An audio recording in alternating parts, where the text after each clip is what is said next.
Hermanos, es un gozo compartir la palabra de Dios. Dios es bueno.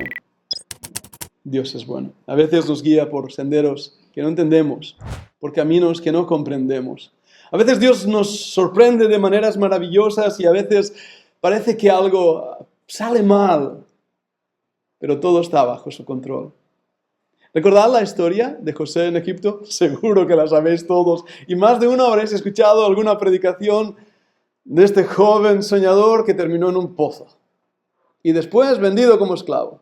Y después en una prisión. Y después olvidado. Y después traicionado. ¿Qué le dirías a José cuando estaba ahí en el pozo? ¿Qué le dirías? José, tu historia termina bien. Aunque estés hoy en el pozo, tu historia termina bien. Y en esta mañana abriremos las Escrituras en un pasaje muy conocido. Romanos capítulo 8. Vamos a abrir la Biblia.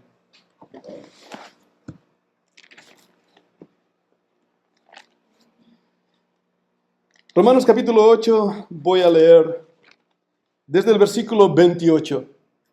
Romanos 8, 28. Dice así. Y sabemos que a los que aman a Dios, todas las cosas les ayudan a bien. Esto es, a los que conforme a su propósito son llamados.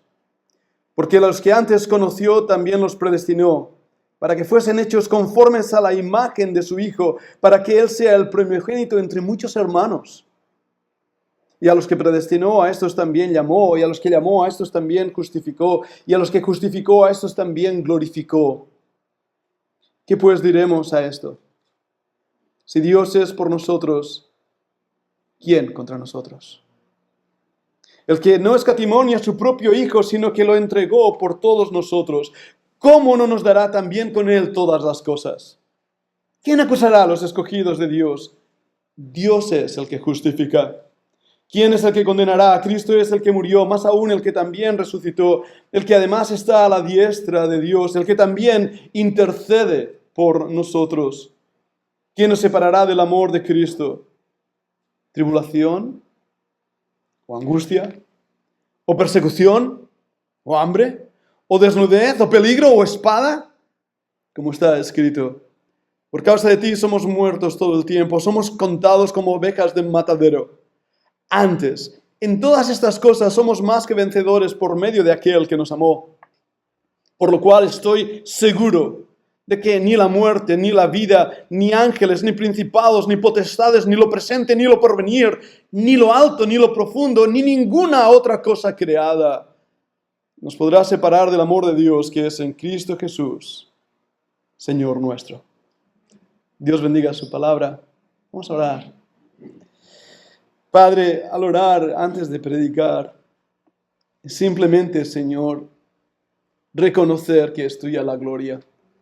Y yo mismo, Señor, ponerme a un lado porque soy el cartero para dar el mensaje que tú tienes para mis hermanos y para mí mismo en esta mañana. Y por eso clamamos a ti con nuestra alma, pidiéndote, Padre, que nuestro corazón esté tierno y la palabra sea como agua, Señor, que riegue la semilla plantada y de fruto. Dirige nuestros corazones, dirige nuestras palabras, llévanos a Cristo. Lo pido, Padre, en el nombre del Señor Jesucristo. Amén. Amén. Hay una historia que me encanta, me gusta mucho y tiene que ver con la cultura japonesa. Me gustan los japoneses, mi tatarabuela era japonesa, así que tengo algo de japonés en mí, creo. Pero hay una historia que me encanta. La palabra no recuerdo bien, es como kinjitsu, se parece a jiu-jitsu, pero es algo parecido a eso. Y la historia dice que los japoneses cuando rompen algo, lo reparan. Ahora, ¿cómo lo reparan? Es lo interesante.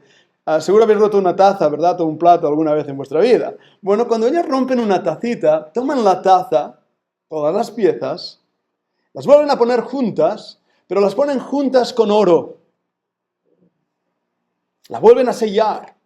Y ahora esa taza que estaba rota es mucho más preciosa, mucho más valiosa por el oro que ha sido puesta en cada una de sus grietas.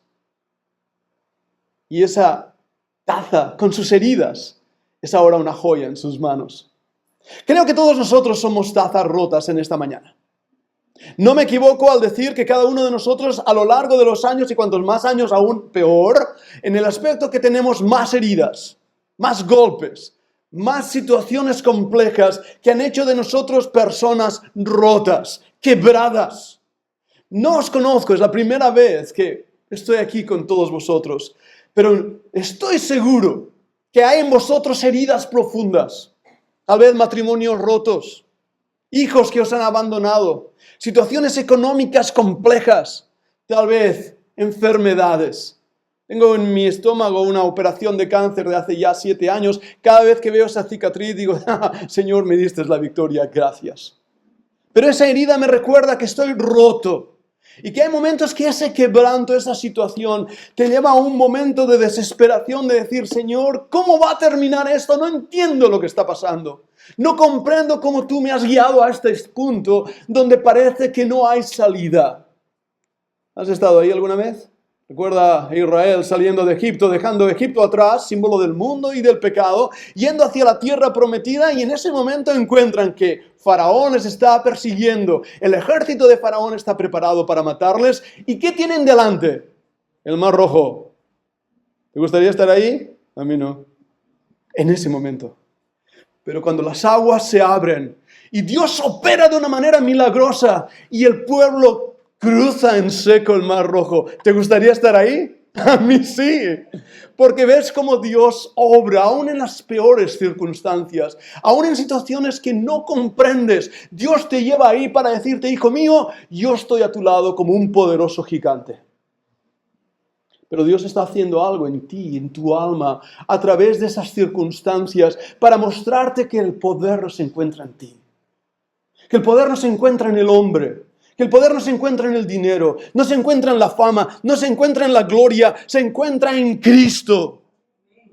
Y Dios va a hacer todo lo que nunca imaginaste para llevarte a un punto de absoluto abandono en Dios. Hermanos, esa es una lección dura, porque nos gusta tener el control de todo.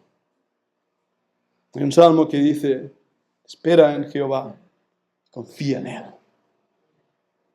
Guarda silencio ante el Señor, ¿recordáis ese salmo? Y espera en Él. Y esa expresión en hebreo, guarda silencio, es baja tus manos.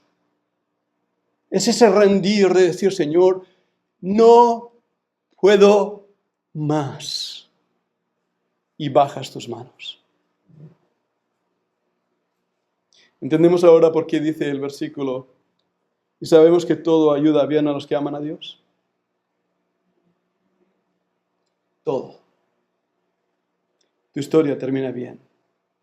Pero Dios te va a llevar por senderos que nunca imaginaste. Abrirá caminos en el desierto y sendas en el mar. Verás a Dios obrar de maneras extraordinarias y tremendas para que pongas en Dios tu confianza. Y no olvides quién te rescató. Pero hermanos, para ser una taza rota con oro, tienes que romperte primero. Y Dios lo usa. Las circunstancias no han escapado de las manos de Dios. Dios no se había olvidado, porque Dios recuerda. Y esa expresión, ¿se acordó Dios?, aparece varias veces en la Escritura. Y en ocasiones que son maravillosas. Cuando el juicio de Noé, Dios envió el diluvio, Noé y su familia en un arca, y dice la Biblia, se acordó Dios de Noé. Se acordó Dios de Noé. Y cuando Ana, la madre de Samuel, estaba orando, dice la Biblia, se acordó Dios de Ana. Dios no olvida. Ninguna de nuestras oraciones ha quedado en el olvido divino. Dios ha oído. Dios tiene misericordia, es clemente, es justo, es bueno, es santo, es puro. No pongamos a Dios en duda porque no entendamos lo que pasa. Dios está obrando a través de todos los detalles de tu vida, el más íntimo, el más sencillo movimiento está planeado por un Dios que te ama. Por eso todas las cosas ayudan a bien. Ahora, ¿para qué me ayudan a bien? Porque, Señor, ¿Me va a tocar la lotería y voy a ser millonario? No. Hay por ahí unos grupos, ¿verdad? Seguro habéis oído de ellos, de Para de Sufrir. ¿Ah? Tal vez no oyeron la historia de Lázaro en la Biblia. Tal vez no oyeron la historia de Esteban siendo apedreado por el testimonio de Cristo. El sufrimiento forma parte de este mundo. Fue la Celestina, si habéis leído, de Fernando de Rojas, quien dice al final de ese libro, In haec hoc lagrimorum valley, os lo digo en latín porque está en latín, en este valle de lágrimas. Ya, este mundo es un valle de lágrimas.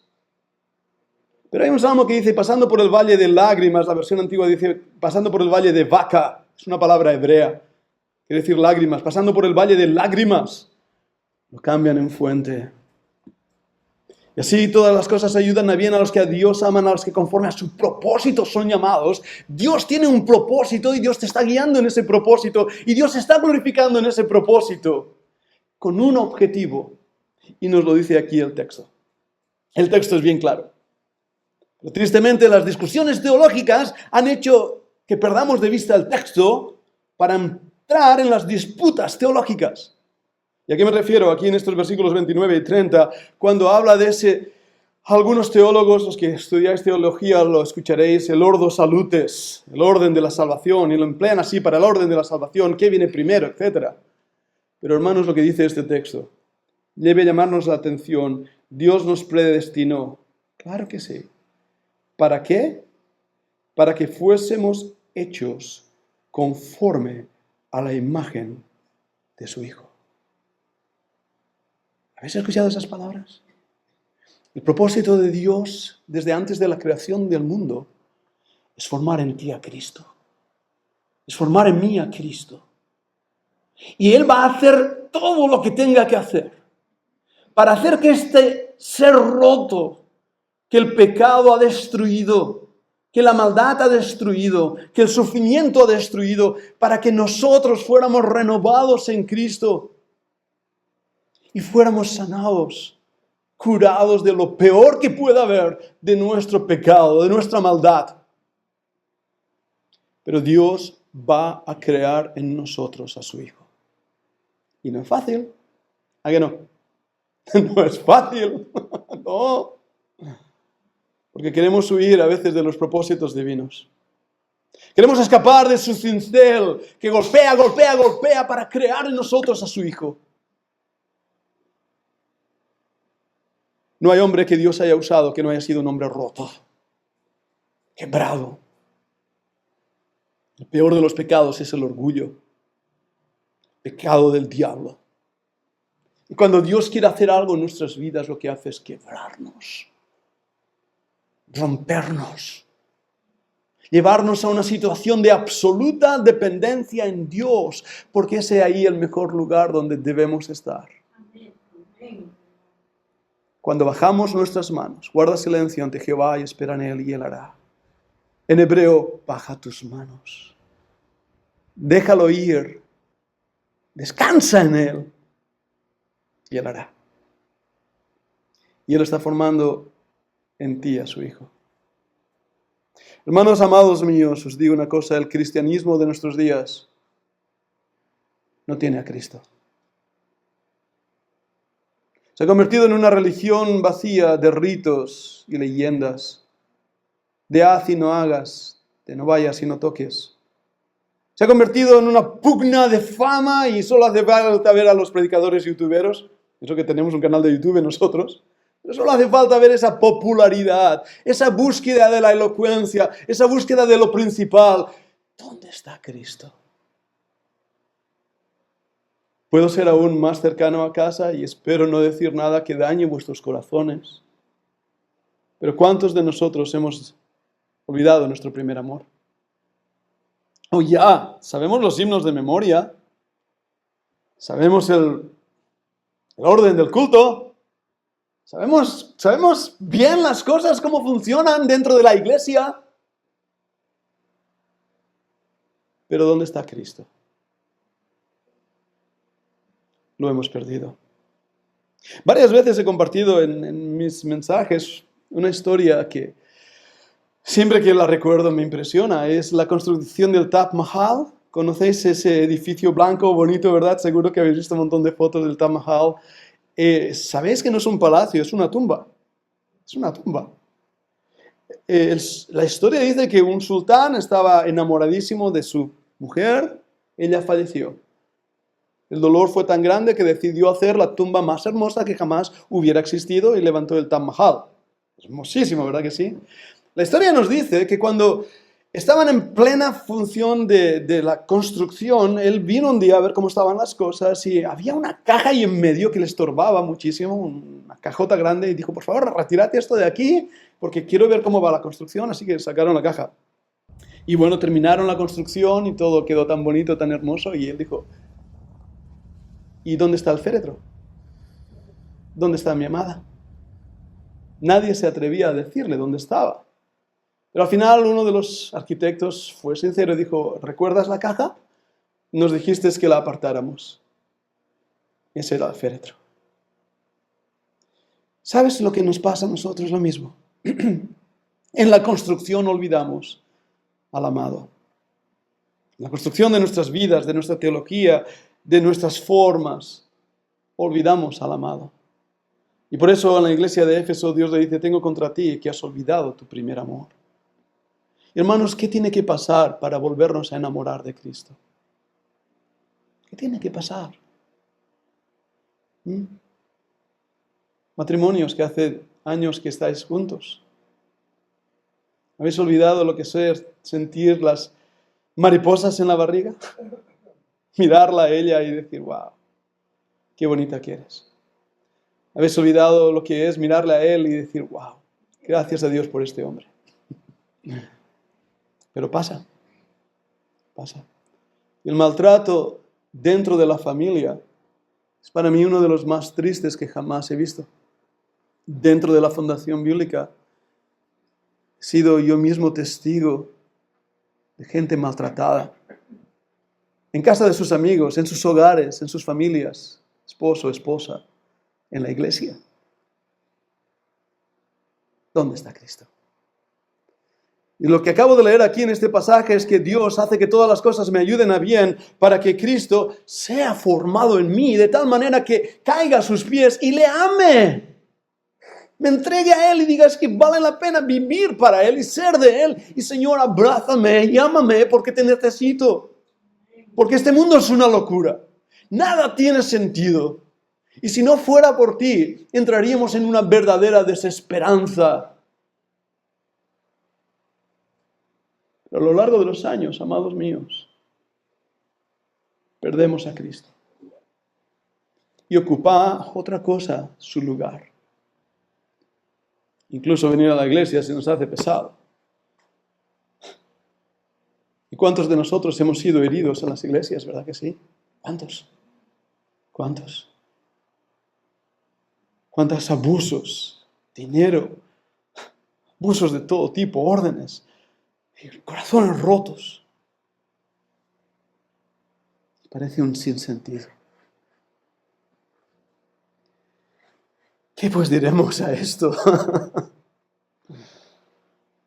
Si Dios es por nosotros, ¿quién contra nosotros? Conoces a un hombre no solo por sus amigos, también por sus enemigos. Y conoces a un cristiano no solo por sus amigos, sino también por sus enemigos. Lo conoces. Lo conoces. Una vez vino una familia a nuestra iglesia. Había visto un vídeo que atacaba a nuestro ministerio. La labor que estábamos haciendo me atacaba a mí personalmente. Y esta familia dijo, este hombre tiene que ser un buen hombre, porque lo están atacando uno que era malo. Así que tiene que ser un buen hombre. Y se unió a la iglesia ahí. Sí, la gente nos conoce.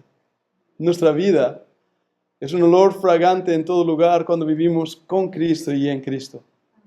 Y eso es lo que Él quiere hacer, formar en nosotros a Cristo. ¿Os dais cuenta? Y tenemos un problemazo grande que se llama yo.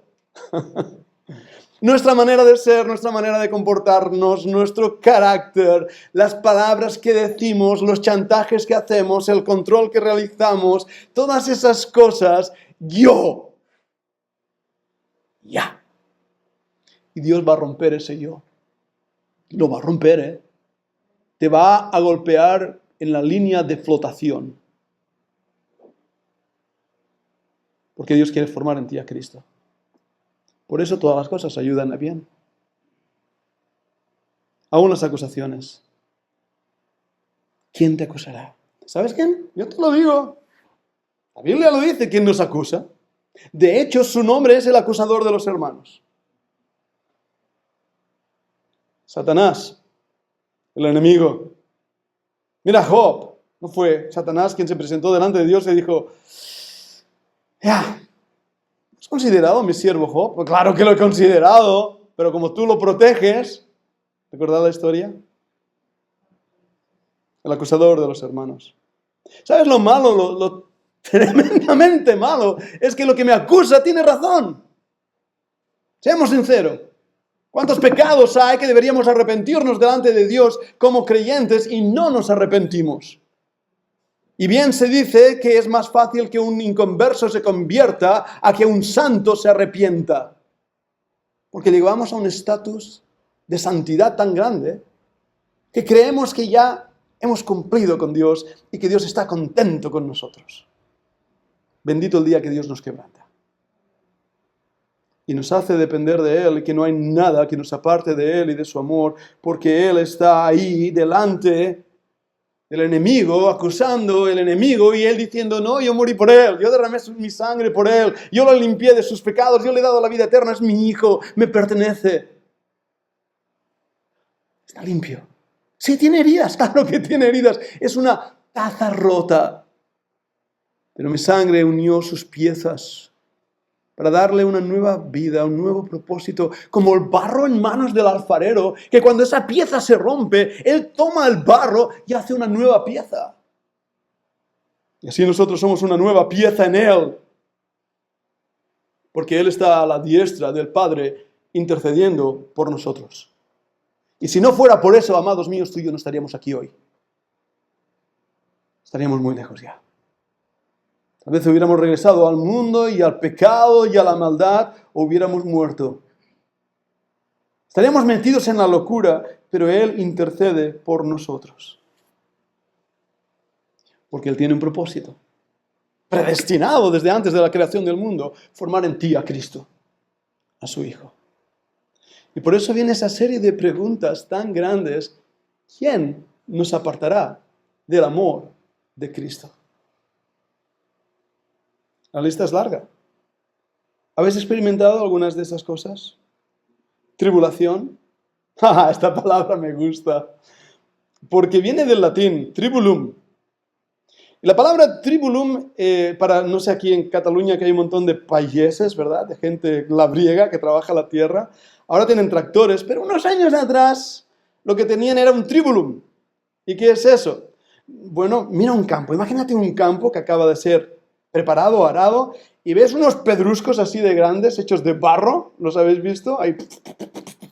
Entonces, venía el payés, se sentaba encima, se ponía encima de una tabla de madera, y con el caballo, el burro, los asnos, lo que tuviera, pasaba esa tabla de madera por encima de esos pedazos de piedra.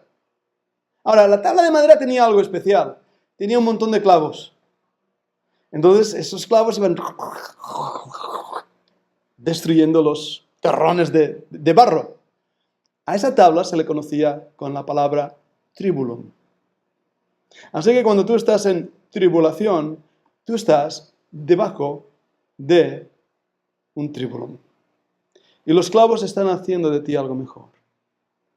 Están deshaciendo la tierra, los pedruscos, limpiando, sacando las situaciones, para que pongas en Dios tu confianza, para que bajes tus manos. Por eso nada te va a apartar del amor de Cristo. Angustia, persecución. ¿No habéis sufrido de esas cosas? ¿Hambre? No hay cosa peor que el hambre. He hablado con personas que han estado en situaciones de guerra y nos lo han dicho. El hambre. Los que viviste la posguerra. Mi madre recuerda cuando iba a las basuras para recoger las pieles de las naranjas y de los plátanos que encontraba para comérselas, porque tenía hambre. Ya, pensamos que lo tenemos difícil, ¿eh?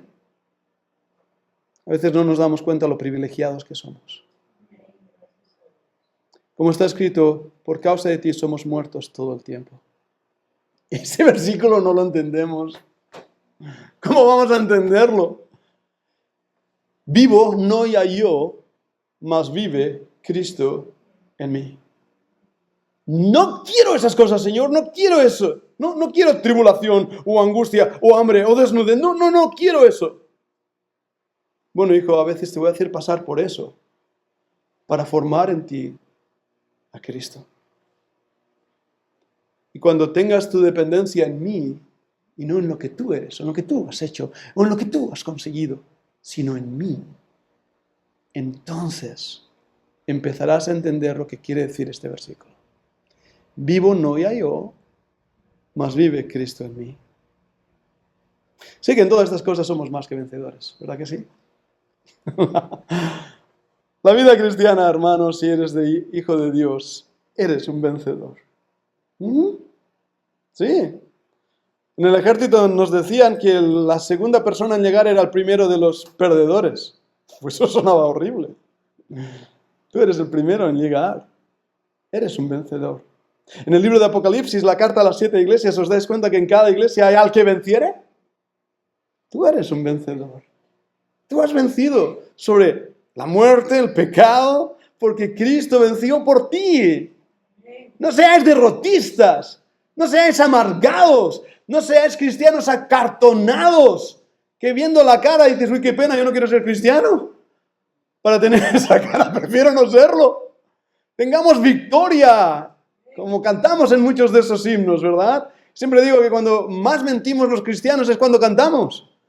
Porque cantamos muy bien, pero no creemos lo que estamos diciendo.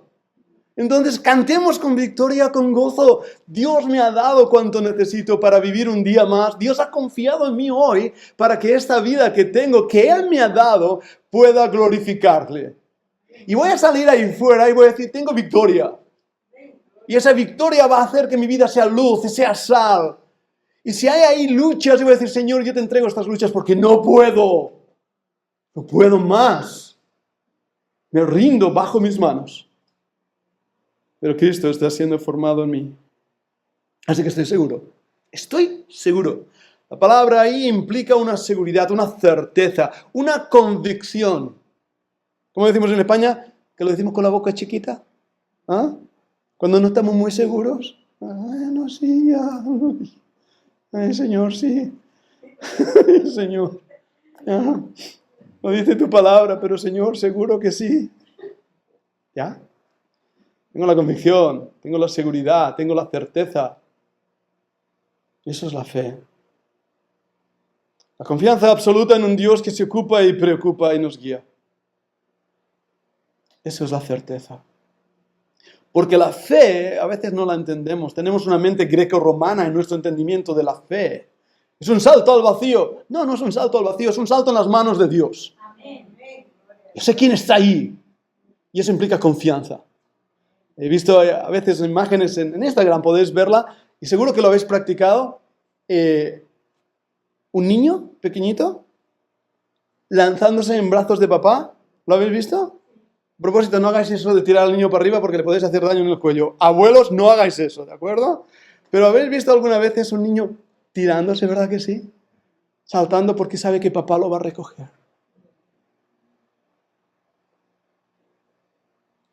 Mi padre me recoge, no me deja.